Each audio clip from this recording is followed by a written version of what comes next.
All right, Shane Riebenstorff here with Andrew Obrey and 21st Century Cooling. Just wrapped up our inspection of the unit here, checking things out, make sure it's still running good, that it's gonna last me the remainder of the summer and not gonna have any issues. So give us a quick overview of what we did. You were out there, opened up the unit, checked all the electrical stuff, gave it a good cleaning on the inside. Depending on how long it's been since somebody's had their air conditioner cleaned, you may find a ton of leads in there.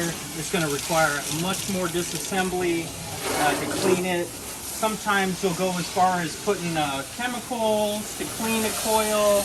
We try to stay away from the chemicals. They're usually pretty caustic, and if you don't rinse very well, then you can create some more problems for yourself down the road.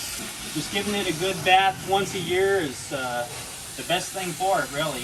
What else did we look at out there? Well, we checked the run capacitor that's up there too. Checked the blower motor for bearings up there. Yep. We kind of talked about some of the things that we already looked at up there. Everything checked out just great. No issues.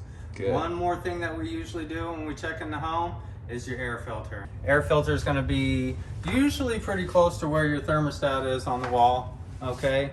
And during the summer, highly recommend once a month on changing that air filter. We don't want to wait too long. If we wait too long, you lose airflow, you lose efficiency. Keep the airflow up, keep that filter changed, okay guys? Awesome. And thank you, Shane, for letting me come out and do that for you. Appreciate it. Thank you, Andrew.